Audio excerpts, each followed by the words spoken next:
All right, so good morning.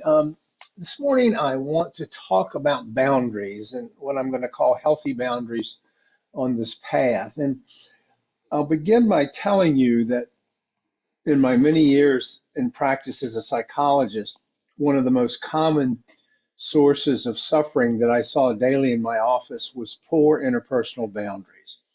They were sometimes either too soft or non-existent, are too rigid and shut people out. And this issue of boundaries covers a lot of territory. And our style, we each have an individual style of setting or affirming up our boundaries, and they show up everywhere in our lives. Everything from our most casual to our most intimate relationships. Everyone from our intimate partner, if we have an intimate partner, to the people we just fleetingly encounter in the world. And we all have a particular style of boundaries, of setting boundaries. It's just becomes part of who we are. So, but it may vary. So we may have one type of boundary with authority figures, another with a subordinate, another with an adult child, another with our intimate partner, and so on and so forth. And sometimes these boundaries are clear, sometimes they're rigid, and sometimes they're squishy and kind of enmeshed in what is often called codependency. But it's important as we move on our path that we use discernment so that we learn about our own individual style of setting or holding boundaries, whatever the relational context. So that's what I want to talk about this morning. We may range from either a lack of clear boundary with others that completely gives away or compromises our autonomy, or on the other end of the extreme, we may have rigid boundaries that cut us off from others, leave us isolated, leave us alone, leave us, kind of without real connection. And so looking at this through the lens of Buddhism, as we often talk about, our path is one of compassion, wisdom, and liberation from suffering.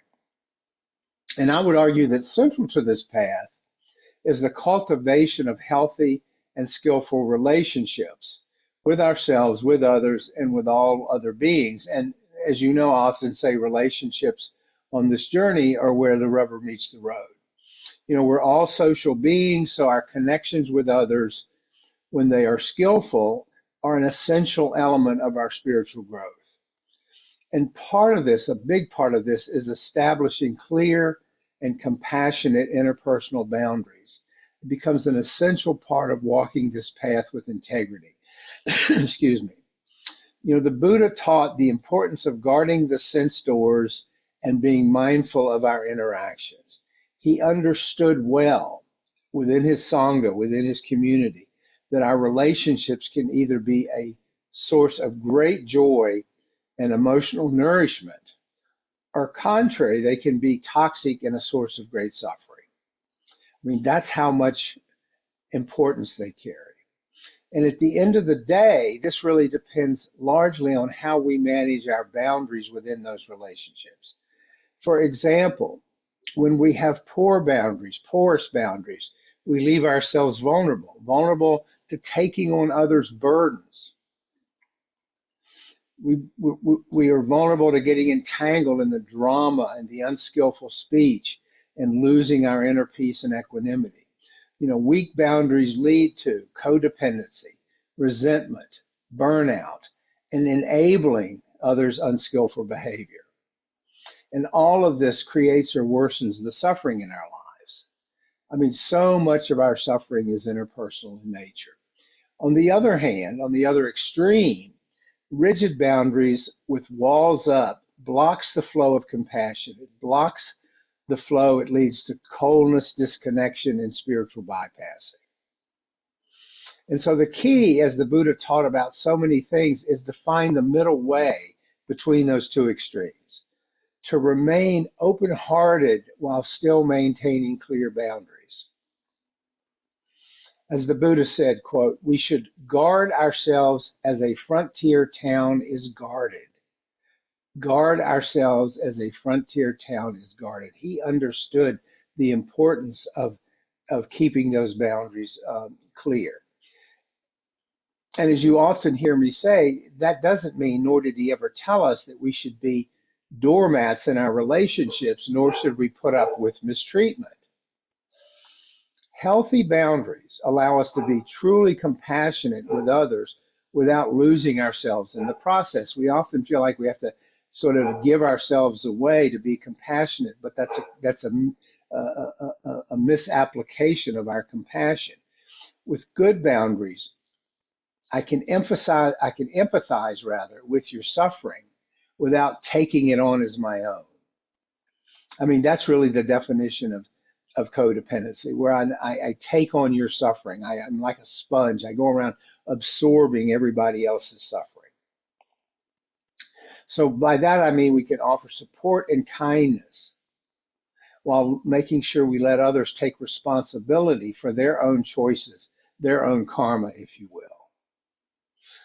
And part of this process, a critical part, is knowing when to say yes and knowing when to say no.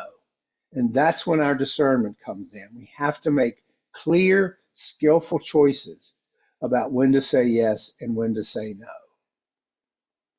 So we speak up authentically rather than engaging in people pleasing and just telling people what they want to hear, or by suppressing our own truth just to keep the peace. Oh, I'm not going to say anything because I don't want to create a conflict. In other words, we cease going along to get along and setting good boundaries. We cease giving up our own autonomy in the process.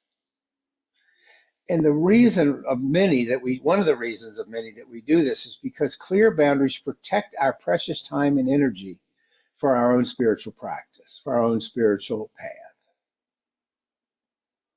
By being skillful and intentional with our time and with our boundaries, we create the inner and outer space needed for contemplation, for learning the Dharma, for following this path, for self care. We are able to give our full presence in relationships because we haven't overextended ourselves. One of the problems with fuzzy boundaries is burnout. We just spend our time and energy taking care of everybody else, and it leads to burnout. Giving, giving, giving leads to burnout. Now, ultimately, the boundaries help us uphold the five lay precepts, and I'll explain this in a minute. You remember those are abstain from killing, abstain from stealing, abstain from sexual misconduct, abstain from false speech, and abstain from using intoxicants which cloud the mind.